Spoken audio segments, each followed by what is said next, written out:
Everyone, कैसी आप सब, कैसी चल रही है आपकी तैयारी। और हमारे एनवायरनमेंट के थर्ड टॉपिक के लेजिस्लेशंस को आज हम डिस्कस करने वाले हैं। सारी लेजिस्लेशन आपके सामने एक टेबल फॉर्मेट के अंदर होंगी। इस टेबल फॉर्मेट का स्क्रीनशॉट ले लीजिएगा।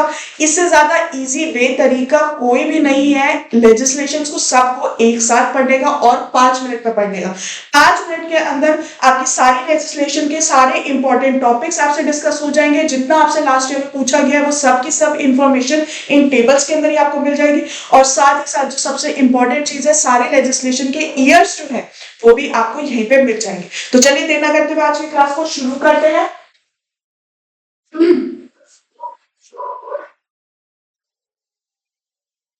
ठीक है, इसका स्क्रीनशॉट ले लीजिए और इनको पढ़ना इसी तरीके से है। सबसे पहले हमारा इंडिया फॉरेस्ट एक्ट है 1927 का। इसके प्रोविजन जो इंपॉर्टेंट है वो है सेक्शन 26।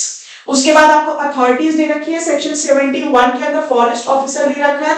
और फिर आपकी फाइन और पेनल्टीज दे रखी है। क्या चीज है, फेलिंग ऑफ द ट्रीज कितना है इसका फाइन दे रखी है और इम्प्रिजनमेंट अप टू 6 मंथ्स दे रखी है।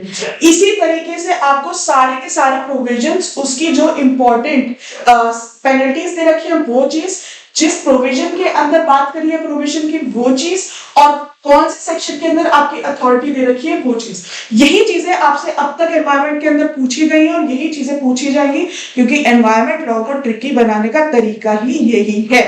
चलिए आगे बढ़ते हैं। वाइल्ड लाइफ प्रोटेक्शन एक्ट 1972 के अंदर है। वाइल्ड लाइफ वार्डन्स दे रखा है इसके अंदर सेक्शन 4 के अंदर। 51 के hunting of protected species, fine है आपका 25,000 तक और इम्प्रिजनमेंट है आपकी 3 इयर्स तक। यहाँ पे आपको फाइन 25,000 तक का, ठीक है। फिर water prevention and control of pollution act 1974 establish central and state pollution control. ये चीज यहाँ पे इंपॉर्टेंट है पढ़ने के लिए। To prevent and control water pollution, lays down standards for water quality. Central और स्टेट पॉल्यूशन कंट्रोल कहाँ पे दे रखा है आपका, सेंट्रल दे रखा है सेक्शन 3 के अंदर, स्टेट दे रखा है आपका सेक्शन 4 के अंदर। आपने सेंटर दे रखा है आपका सेक्शन 3 में, स्टेट दे रखा है आपका सेक्शन 4 के अंदर। Prohibits discharge of pollutants into water bodies without consent, fine they रखा है और इम्प्रिजनमेंट है आपकी 6 मंथ्स तक। फिर आता है आपका air prevention and control of pollution act 1981 के अंदर।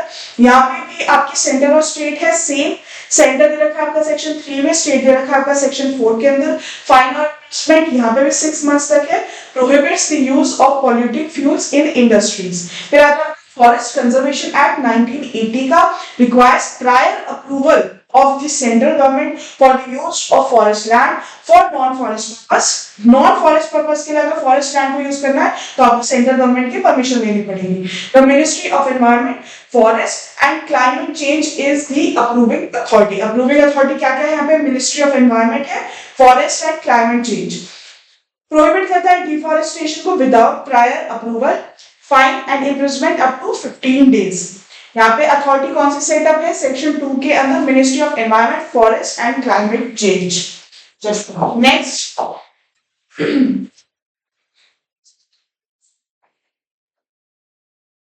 नेक्स्ट है हमारा एनवायरमेंट प्रोटेक्शन एक्ट 1986 का।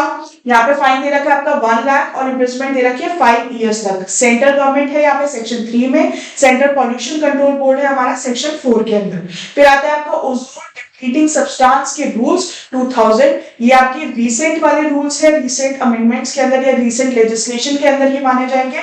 Rule 5 prohibits the use of CFCs in manufacturing. ये रूल आपसे ऑलरेडी प्रीवियस ईयर में पूछा जा चुका है, इसलिए यहाँ पे मेंशन करा गया है। Ministry of environment, forest and climate change जो है वो रूल 3 के अंदर है, fines and imprisonment up to 1 year. फिर आता है आपका कोस्टल रेगुलेशन जोन नोटिफिकेशन 2018 की नोटिफिकेशन है, फाइन एंड इम्प्रिजनमेंट यहाँ पे 2 इयर्स तक है, इतना ही इंपॉर्टेंट है।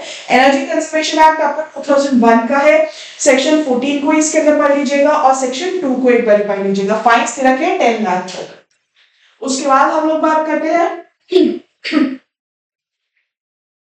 Biological diversity act 2002। आपसे रेगुलर पूछा गया है ये, हर साल किसी ना किसी एक शिफ्ट के अंदर, या तो जून वाले में या फिर दिसंबर वाले में पूछा ही जाता है, तो इसको प्लीज ध्यान से पढ़ लीजिए और इतना ही पूछा जाता है इसके अंदर। फिर आता है आपका scheduled tribes and other traditional forest dwellers, recognition of forest act 2006, बहुत रिसेंट है ये। रिसेंट लेजिस्लेशन के अंदर माना जाएगा, इसको मत भूलिएगा। फिर आता है आपका एनजीटी। एनजीटी के हम लोग केसेस पे डिस्कस करेंगे आगे आने वाली क्लासेस के अंदर, और एनजीटी के अंदर यहाँ पे सेक्शन 3 आपके लिए इंपॉर्टेंट है, फाइन्स और कंपनसेशन फॉर एनवायरमेंटल डैमेजेस यहाँ पे है। फिर आता है आपका कंपेंसेटरी अफॉरेस्टेशन फंड एक्ट 2016। ये आप प्लीज थोड़ा सा इतना ही ध्यान रख ले इसके ऊपर, और थोड़ा सा इसके ऊपर ज्यादा ध्यान दीजिए, क्योंकि रिसेंट लेजिस्लेशंस और अमेंडमेंट्स जो है वो आपसे ज्यादा पूछी जा रही है। यहाँ पे आपके सारे मेन जितने भी हैं वो सारे के सारे लेजिस्लेशंस कवर हो जाते हैं, और यहाँ पे आपके लेजिस्लेशंस का जो पार्ट है वो पूरा का पूरा कवर हो चुका है। इसके बाद हम लोग पॉलिसीज को एक बार डिस्कस करेंगे, उसके लिए भी आपको ऐसे ही टेबल मिलेगा पॉलिसीज के लिए। आई होप आपको ये चीज क्लियर हो गई है, आपने इनका स्क्रीनशॉट्स ले लिया है, इतना पढ़ लीजिए, इससे ज्यादा आपको और पढ़ने की जरूरत नहीं।